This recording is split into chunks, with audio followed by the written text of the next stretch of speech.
कैसे आजाद होगा चुनाव आयोग। मेरे पास इस जो मैं सबसे ज्यादा व्यक्तिगत रूप से जिनको जानता हूं, जो इसको जो चुनाव और चुनाव कैसे ठीक हो इसके बारे में मेरी जो जितनी जानकारी है वो इनके कुछ पेपर्स पढ़ के और इनके लेक्चर सुन के आई है। मेरे साथ डॉक्टर जगदीप छोकर हैं। डॉक्टर साहब स्वागत है इस उसमें। कल जब मैं आपको इनवाइट कर रहा था, डॉक्टर साहब ने कहा कि चुनाव आयोग को आजाद करके क्या करोगे, पूरा चुनाव को पहले जो पूरी प्रक्रिया है, जो पूरा वो है, मतलब एवरीथिंग इज देयर। वो कहने लगे, मैंने कहा इलेक्टोरल बॉन्ड में बहुत अच्छा हुआ। मैंने कहा भाई कहने सुप्रीम कोर्ट ने अभी तो कहा है कि हम सुनेंगे, कब सुनेगा, कब डिलीवर होगा, कब एग्जीक्यूट होगा, ये देखिए कितनी लंबी लड़ाई है। डॉक्टर साहब शुरू आप ही से करते हैं। ये जो ओवरऑल इस समय लग रहा है, जिस तरह से देश में इलेक्शन हो रहे हैं, और अब तो हर साल इलेक्शन होंगे, इसमें भी कहीं कोई दो राय नहीं है। इलेक्शन डेमोक्रेसी के लिए भाई अच्छी बात है। मैं इस ओपिनियन कहूं कि इलेक्शन होना कोई वो नहीं है। लोग कहते हैं ना कि बहुत पैसा खर्च होता है, ऐसा कोई पैसा ऐसा नहीं खर्च होता है। इतने बड़े देश में बहुत सी चीजें, हम इससे ज्यादा हम 20 करोड़ के गमले खरीद लेते हैं यूपी में कोई इन्वेस्टर समिट में, तो ये सब पैसे से की कोई बात नहीं। मैं बहुत एक चीज पूछ रहा हूं, बेसिक चीज। इलेक्शन कमीशन में मैं, आप थोड़ा उस पर बाद में बताइएगा कि किस तरह से सुधार हो, लेकिन मैं ये जनरली आईएएस आया इंडियन रेवेन्यू, यही लोग लाए जाते हैं और ये सब लोग सरकार की लाइन टो करते हैं, क्योंकि अगर लाइन नहीं टो करेंगे तो वहां ला ही नहीं जाएंगे।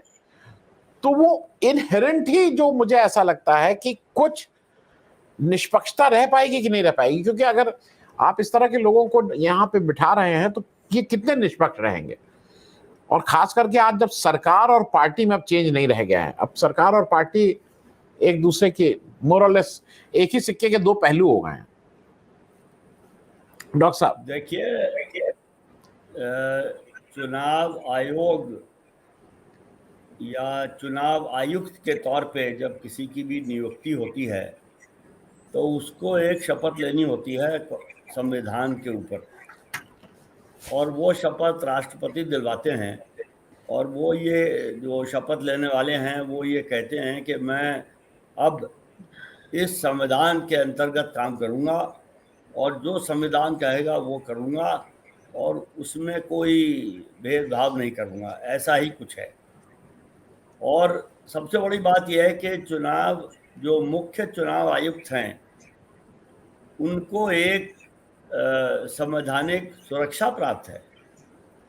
मुख्य चुनाव आयोग को अगर कोई हटाना चाहे तो उसके लिए, जैसे सुप्रीम कोर्ट के जज के लिए एक इम्पीचमेंट का प्रोसेस होता है कि पार्लियामेंट में 2/3 बहुमत होना चाहिए और बहुत से विधानसभाओं में होना चाहिए, वही सारा तरीका मुख्य चुनाव आयुक्त के लिए है। और कहने का मतलब ये सिर्फ ये था कि जो इसको संविधान में डाला गया वो यही सोच के डाला गया था कि जिस व्यक्ति को संवैधानिक सुरक्षा प्राप्त होगी वो सरकार की लाइन टो करने की ज़रूरत नहीं समझेंगे। लेकिन जो देखा गया है कि चुनाव आयोग, अगर आप इसका इतिहास देखें तो करीब 1900 पता नहीं जब वो टीएन सेशन लगे हैं, उससे पहले तक चुनाव आयोग को कोई ज़्यादा जानता भी नहीं था। उसकी वजह सिर्फ ये नहीं है कि टीएन सेशन एक ऐसे व्यक्ति आए जिन्होंने इसका कायाकल्प कर दिया। उसकी वजह एक ये भी है कि 1950-51 जब से इलेक्शन शुरू हुए थे, पूरे देश में एक ही मुख्य तौर पे एक ही पॉलिटिकल पार्टी थी। केंद्र में भी उन्हीं की सत्ता थी, ज़्यादातर राज्यों में भी उन्हीं की सत्ता थी। इसलिए कोई जो जिसको कहते हैं पॉलिटिकल कंपटीशन या इलेक्टोरल कंपटीशन ज़्यादा तेज़ नहीं था। जैसे जैसे इलेक्टोरल कंपटीशन बढ़ा तो उसी हिसाब से इलेक्शन कमीशन की अहमियत बढ़ती गई और उस जंक्चर पे आके टीएन सेशन की नियुक्ति वहाँ कर दी गई। टीएन सेशन उससे पहले एनवायरनमेंट सेक्रेटरी रहे, कैबिनेट सेक्रेटरी रहे और टीएन शेषन माना जाता था कि उस वक्त की जो सरकार थी, प्राइमरली इंदिरा गांधी ड्रिवन या इंदिरा गांधी के खानदान की, वो उसके बड़े खैर ख्वाह हैं, तो वो बन गए। लेकिन इलेक्शन मुख्य चुनाव आयुक्त बनने के बाद, उस वक्त एक ही मुख्य चुनाव आयुक्त होता था, उन्होंने ये उनके मन में आया शायद कि अब तो मैं संविधान के अंतर्गत ही काम करूंगा। वो काम जब उन्होंने करना शुरू किया तो उनकी सरकार से कुछ मुद्दों के उनकी सरकार से नहीं बनी। सरकार ने उनको प्रेशर करने की कोशिश की, वो प्रेशर में नहीं आए। सरकार ने उनकी अहमियत कम करने के लिए 2 और चुनाव आयुक्त नियुक्त कर दिए कि ये 3 हो जाएंगे तो ये सेशन की मनमर्जी नहीं चलेगी। तो सेशन ने इसको लेके सुप्रीम कोर्ट में मुकदमा दायर किया सरकार की तरफ कि ये कैसे कर सकते हैं और ये तो ये है वो है। वो मुकदमा हार गए, लेकिन उन्होंने सरकार के साथ सरकार का कहना उन्होंने आंख बंद करके नहीं माना। जहां सरकार ने ठीक कहा उन्होंने कहा ठीक किया, जहां सरकार ने गलत कहा उन्होंने वो काम नहीं किया। और 2 चुनाव आयुक्त के नियुक्त होने के बाद भी नहीं किया। तब से चुनाव आयोग जनता की नज़रों में आ गया और ऐसा आया कि भाई ये तो बड़ी मजबूत संस्था हो सकती है। उसके बाद बहुत से चुनाव आयुक्त और मुख्य चुनाव आयुक्त आए। वहाँ फिर देखा, अब हमें तो 23 साल हो गए ये काम करते हैं, हमने काफ़ी मुख्य चुनाव आयुक्त देख लिए हैं। तो ये डिपेंड करता है व्यक्ति विशेष पे। अगर वो व्यक्ति विशेष ये समझे कि भाई मैं तो अब संविधान के अंतर्गत काम करूँगा, मैं किसी की बात नहीं सुनूंगा, तो उसको कोई मना नहीं कर सकता। लेकिन अगर कोई सोचे कि भाई चलो लग गए हैं, अपना समय किसी तरह से निकाल दो, इसके बाद शायद कहीं और भी लगने की उम्मीद हो, तो वो ज़रा देखभाल के काम करते हैं। कुछ लोग फितरती तौर पे मजबूत होते हैं, कुछ लोग फितरती तौर पे कमज़ोर होते हैं। तो वो व्यक्ति विशेष की जो प्रॉपर्टीज़ हैं या कैरेक्टरिस्टिक्स हैं, उनका असर दिखने लगा। एक बात तो ये। दूसरी ये जो कि बहुत महत्वपूर्ण बात है, मुख्य चुनाव आयुक्त को तो संवैधानिक सुरक्षा प्राप्त है, लेकिन जो चुनाव आयुक्त हैं उनको संवैधानिक सुरक्षा प्राप्त नहीं है। उनके बारे में ये है कि अगर ये लिखा है संविधान में कि चुनाव आयुक्त को मुख्य चुनाव आयुक्त की वो क्या कहते हैं सिफारिश पे हटाया जा सकता है, बस। तो ये एक बड़ा टेनुअस सा मामला है। तो आप चुनाव आयुक्त तो बन गए और फिर आपकी उम्मीद हो जाती है कि भाई जैसे जैसे नंबर आएगा मुख्य चुनाव आयुक्त भी बनेंगे, तो फिर वो ज़रा इसको ध्यान में रखते हुए काम करते हैं। तो आपका सवाल ये था कि ये लोग सरकार से इंडिपेंडेंट हो सकते हैं कि नहीं, या कैसे होंगे। तो वो तो तभी होंगे जब इन लोगों में अपना कुछ सेल्फ कॉन्फिडेंस, सेल्फ रिस्पेक्ट होगी। अगर ये प्लायबल लोग होंगे तो फिर वो वैसे ही रहेंगे, फिर क्यों बदलेंगे। नहीं, मैं इसके बारे में एक बात और बता दूं। नहीं 25 नवंबर 1949 को संवैधानिक क्या था वो कॉन्स्टिट्यूएंट असेंबली की चर्चा में 25 नवंबर 1949 को तो डॉक्टर अम्बेडकर ने भाषण दिया। उन्होंने कहा कि मैं ये जो संविधान का हमने ड्राफ्ट बनाया है, मैं आप लोगों से दरख्वास्त करता हूँ कि आप इसको मंजूर कर लें। उस भाषण में उन्होंने एक बात कही थी कि संविधान कितना भी अच्छा हो, अगर उसको चलाने वाले लोग अच्छे नहीं होंगे तो संविधान अच्छा काम नहीं करेगा।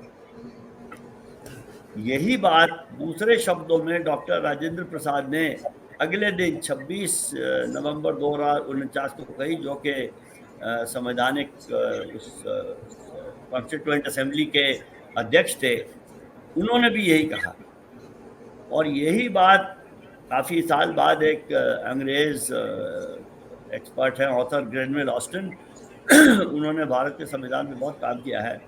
उन्होंने लिखा कि constitutions are inert documents, they don't work, they are worked by people and how they work will depend on the people who work them.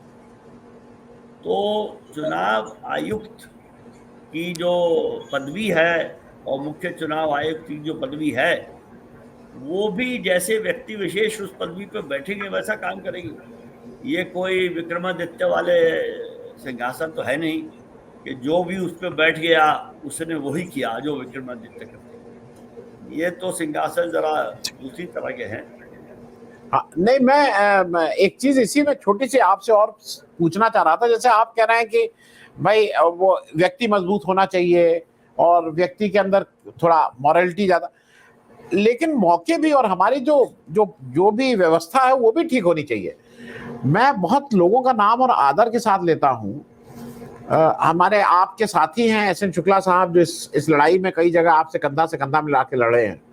उनके ससुर आर के त्रिवेदी साहब थे, लखनऊ में ही रहते थे, चीफ इलेक्शन कमिश्नर के बारे में। और किसी को पता नहीं, और किसी को लखनऊ में पता ही नहीं था कि कोई ये, वो तो जब सेशन साहब हो गए तब पता लगा अच्छा ये वो चीज थे जो सेशन थे। तो सेशन साहब गेव दैट, मैं हरदम ये मानूंगा कि टीएन सेशन ने शायद हिंदुस्तान की लोक के जनतंत्र में सीईसी के कम से कम पद को तो उन्होंने रिकॉग्नाइज करवाया। वो तो बहुत लेट आए, उससे पहले कांग्रेस तो कब की जा चुकी थी, कांग्रेस तो 89 में चली गई। देखिए, कांग्रेस का जाना ही एक बात नहीं थी, पूरा जो राजनीतिक माहौल है, राजनीतिक व्यवस्था है, उसको परिपक्व होने में समय लगा और वो अभी भी परिपक्व नहीं है। लेकिन तो मैं जो बात कहना चाह रहा था कि जो अभी जो जैसे वो भी थे, मुझे ऐसा लगता उनको वो सीईसी के बाद तो गुजरात के गवर्नर बना दिए गए थे। मुझे ऐसा लगता है कि इस तरह के पद जो बैठता है संवैधानिक पदों पे, मतलब सीईसी बन गए, सुप्रीम कोर्ट के चीफ जस्टिस बन गए, उसके बाद मेरे ख्याल में किसी पद पे नहीं बिठाना चाहिए। ये व्यवस्था भी कहीं ना कहीं आगे पीछे इस देश में लागू होनी चाहिए। ये व्यवस्था को लागू कौन करेगा भाई? जब आपने खुद ही कहा, और मैं भी त्रिवेदी साहब की बहुत इज्जत करता था, अभी भी करता हूँ, वो भी सीईसी के बाद गवर्नर तो बने। लेकिन हमारे यहाँ एक और बड़ी अजीब बात हो चुकी है कि जो भारत के मुख्य न्यायाधीश, वहाँ से व्यक्ति रिटायर होते हैं और वो एक स्टेट के गवर्नर बन जाते हैं।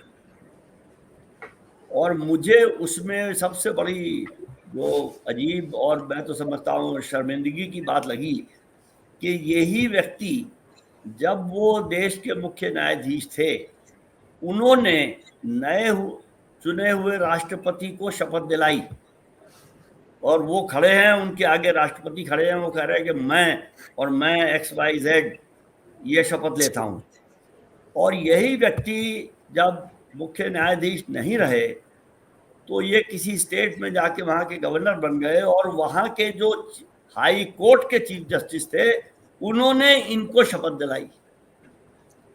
तो मेरे हिसाब से तो ये प्रोटोकॉल का बिल्कुल रिवर्सल हुआ, लेकिन ऐसा हो रहा है। और फिर एक मुख्य न्यायाधीश तो अब राज्यसभा के मेंबर बन गए हैं।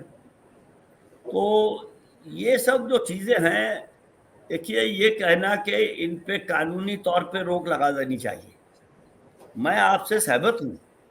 लेकिन मुझे ये भी लगता है कि जो व्यक्ति इन पदों पे पहुँचते हैं उनकी अपनी भी एक सेंस ऑफ पर्सनल डिग्निटी होनी चाहिए कि वो ऐसी पोस्ट के पीछे ना भागें। और ज़रूरत नहीं है, मैं ऐसे आपको मुख्य चुनाव आयुक्तों को मैं जानता हूँ, नाम मैं नहीं लूँगा, कि जिस दिन रिटायर हुए अपना चार्ज दिया उसके बाद घर नहीं गए, दफ्तर से ही अपनी पर्सनल कार में बैठ के जहाँ जाना था वहाँ चले गए। मकान पहले से खाली कर रखा था और किसी ने उनका नाम नहीं सुना।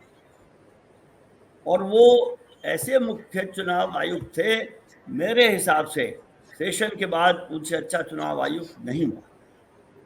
तो सबकी अपनी अपनी क्या महत्वाकांक्षाएं भी होती हैं, और कभी कभी ये भी होता है, ये वैसे कहावत तो बहुत गलत है, जो मुझे कहना नहीं चाहिए, कि ये गांव की कहावत है, जहाँ का मैं रहने वाला, या मैं तो क्या, मेरे पिताजी रहने वाले थे, मेरी माँ रहने वाली थी, कि कोई जो ऐसी ईंट जो मकान के बिल्कुल निचले हिस्से में लगती होती है, उसको आपने उसकी छत पे लगा दिया, तो वहां वो फिर अनकंफर्टेबल रहती है।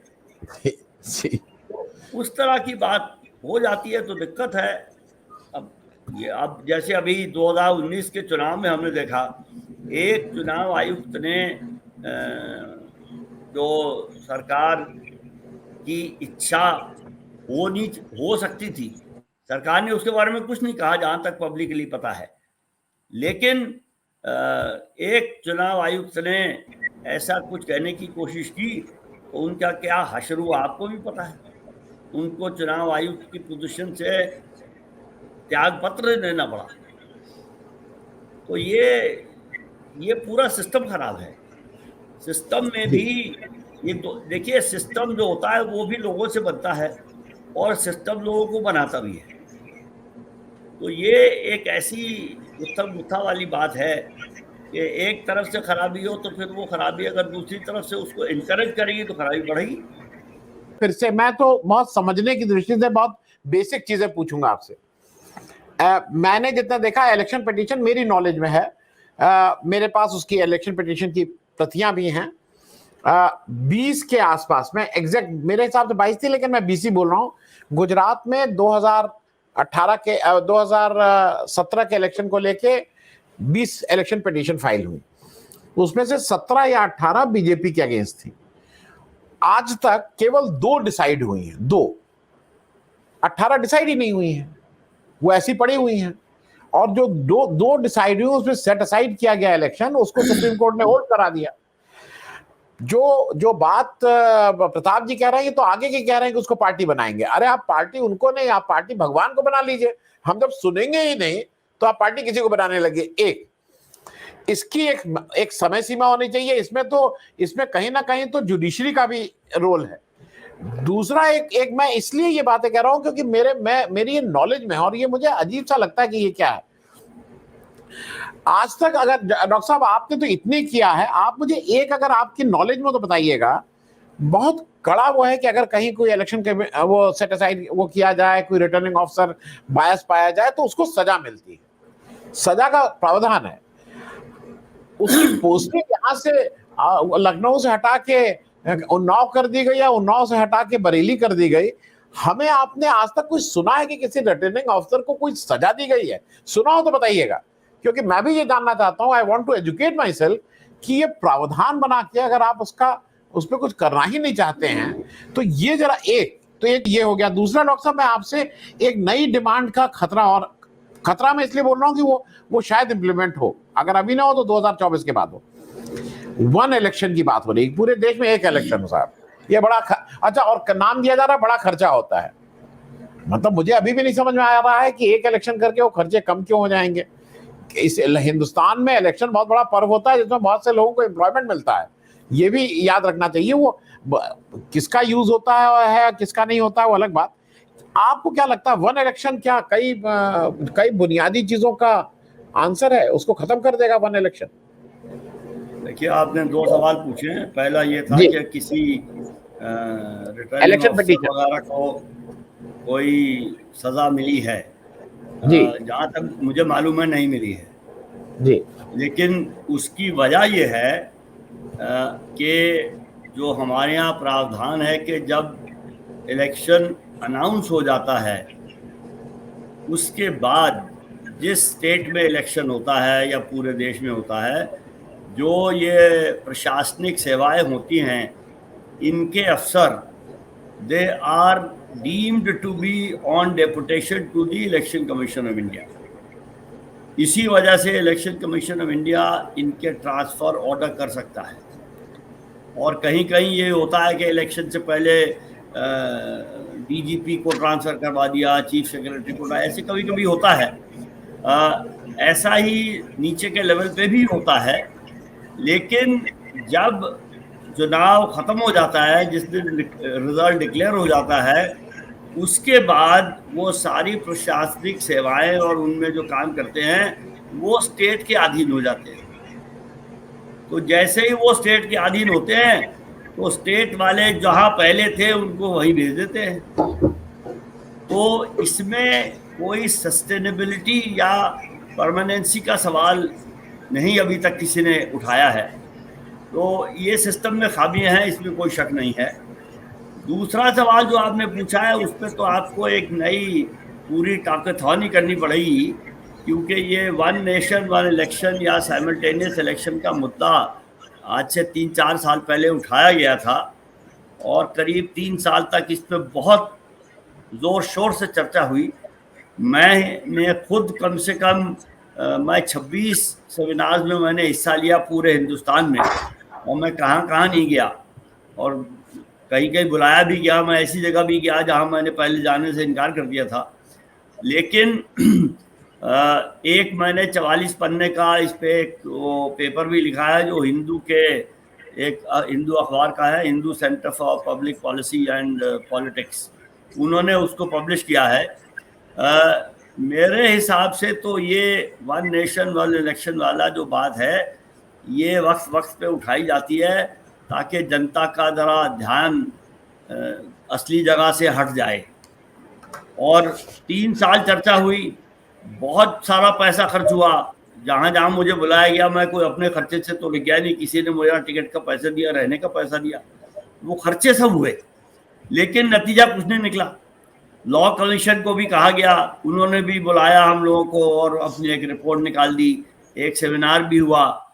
तो इसमें बेसिक मुद्दा एक ही है, जब सरकार ये अपने आप को समझती है कि वो बहुत मजबूत है तो फिर वो समझते हैं कि अब हमें यहाँ परमानेंटली रहना चाहिए। उसके लिए वो ये वन नेशन वन इलेक्शन वाली बात शुरू करते हैं।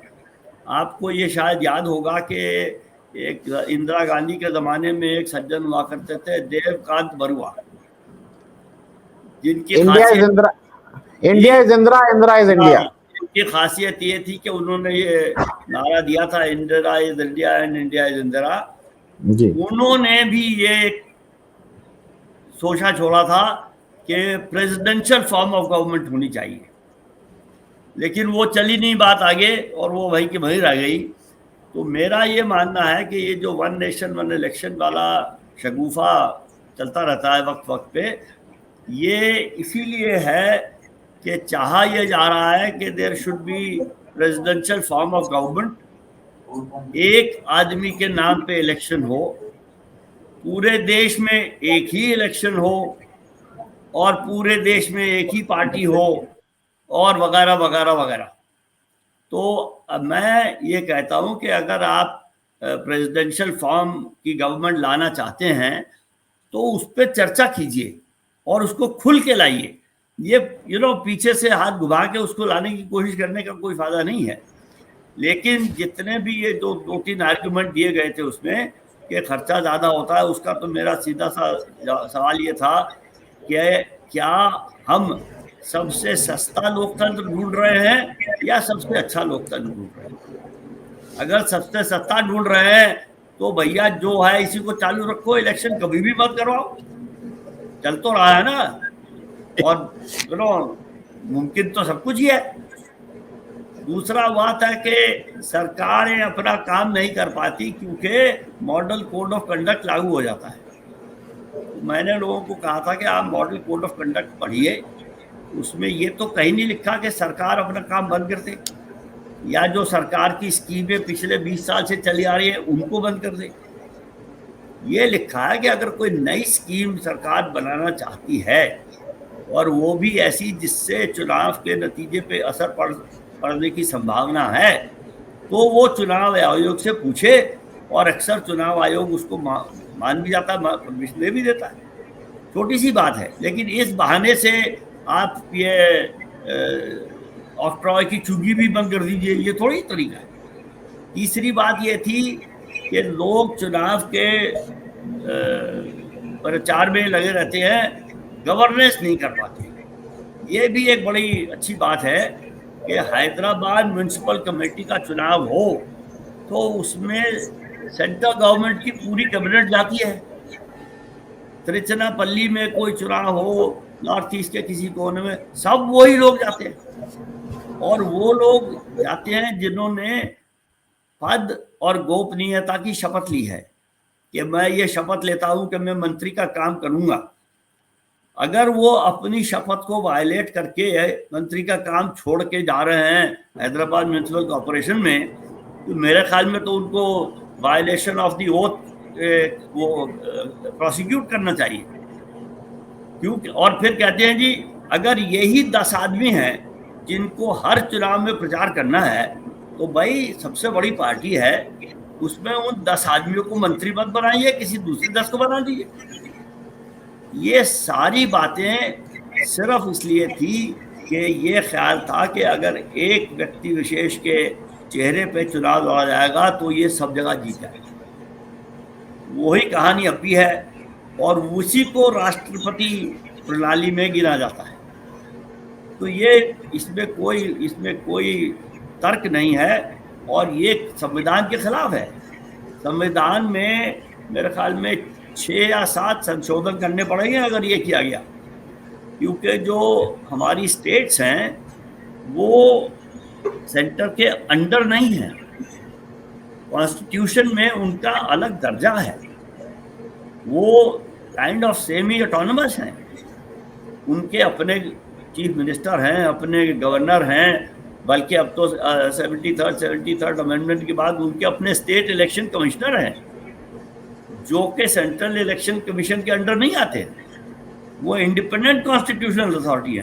तो स्टेट्स के ऊपर उनका अपना एक रिदम है चुनाव का, पॉलिटिक्स का, इलेक्शन का। उसके ऊपर ये थोपना तो बिल्कुल फेडरलिज्म पे वो है, हमला है। और फेडरलिज्म तो बेसिक स्ट्रक्चर डॉक्ट्रिन का हिस्सा है। तो इसमें तो बहुत गलतियां हैं, बहुत कमियां हैं, ये कानूनी तौर पे हो नहीं सकता। और मैंने तो ये कहा था लॉ कमीशन में कि अगर इसको सरकार जबरदस्ती करेगी तो मैं इसके खिलाफ कोर्ट में जाऊंगा। एक मेंबर ने ये कहा कि अगर सारी पॉलिटिकल पार्टियां मान जाती हैं फिर आप क्या करेंगे? मैंने कहा मैं फिर भी वही करूंगा जो मुझे करना है। कहने लगे फिर आप कैसे करेंगे? मैंने कहा कोई पॉलिटिकल पार्टियों ने देश का ठेका ले रखा है? भाई मैं किसी पॉलिटिकल पार्टी में नहीं हूं, लेकिन मैं भी देश का एक नागरिक हूं और मैं भी देश की जिम्मेवारी समझता हूं और मुझे हक है देश की जिम्मेवारी निभाने का। तो ये तो कानूनी तौर पे कभी होने वाला है नहीं। ये सिर्फ गप मारने के लिए किया जाता है और जनता का ध्यान भटकाने के लिए किया जाता है। आपने मुझसे 2 सवाल पूछे थे, उनके जवाब तो दे दिए। हाँ जी, समय भी हो रहा है जी जी ये जो ईवीएम वाली बात है, जी, हमने भी इसके बारे में सुप्रीम कोर्ट में याचिका दायर की हुई है। मेरा जो इस पे व्यू है वो थोड़ा सा फर्क इसलिए है कि मैं ये समझता हूं कि ईवीएम जो मशीन है वो एक चीज है, वो सारी वो जो फैज अहमद फैज का शेर है, और भी दुख जमाने में मोहब्बत के सिवा।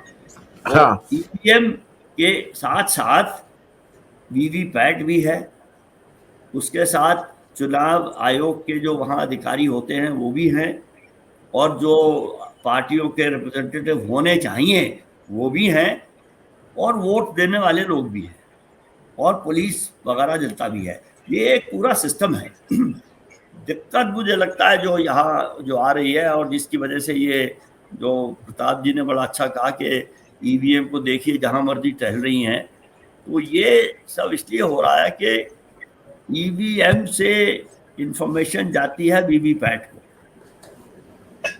वीवीपैट हमें दिखाता है कि क्या इंफॉर्मेशन आई है।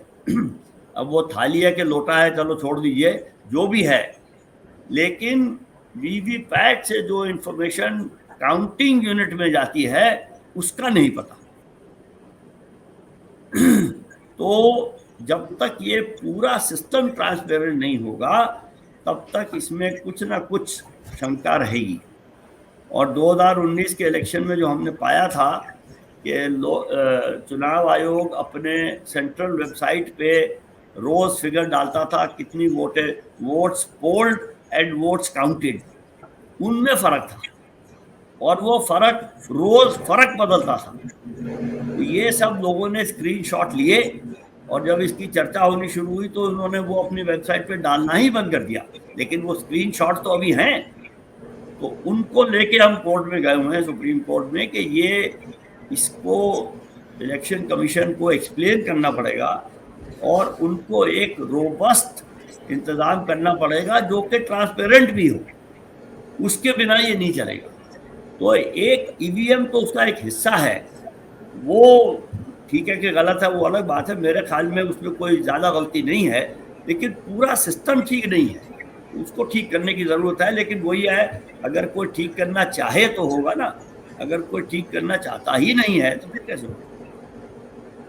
और ईवीएम के बारे में सबसे पहली तब मुद्दा तो अडवाणी जी ने उठाया था, और नरसिम्हा राव एक हैं, जीवी नरसिम्हा राव या क्या नाम है उनका, या जीएल नरसिम्हा राव, बीजेपी के नेता हैं, उन्होंने किताब लिखी हुई, उसमें फॉरवर्ड अडवाणी जी का है, और ये अब ईवीएम के सबसे बड़े वकील हो गए।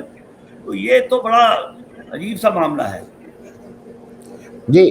बहुत बहुत धन्यवाद डॉक्टर साहब। मैं एक जरा जो लोग कहते हैं ना फ्री, एक बात और मुझे हरदम वो लगती है, और ये व्हाट्सएप पे खूब घूमता है, कि वो पार्लियामेंट की कैंटीन में 2.5 रुपए की सब्जी और 2 रुपए की पनीर और 1 रुपए का आलू, और वो बदल गया।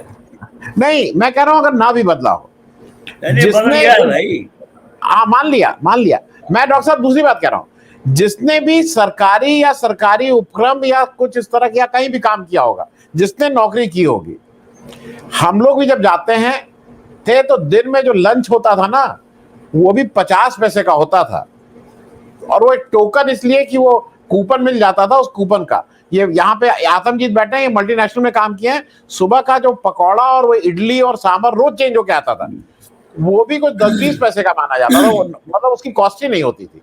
तो ये जहां जिसको मौका मिलता है वो ये फ्री होता है, मैं इसको भी बुरा नहीं मानता हूं, क्योंकि ये बहुत छोटी चीजें हैं। बड़ी चीजें ये है कि चुनाव ठीक कर दो यार, ये अपने आप ही जो आदमी जा रहा है गांव का कोई बुरा, अरे आदमी जाएगा एक बार जीत के खा लेने तो, उसको खाना ही तो खा रहा है, कोई सोना थोड़ी अपनी जेब में रख के। लेकिन उसको कितना बड़ा वो चलता है कि हम पिटीशन साइन कर रहे हैं, you please sign that petition if you are with that, तो वो अब घूम रहा है, और ये इन लोगों ने लूट मचा रखी है।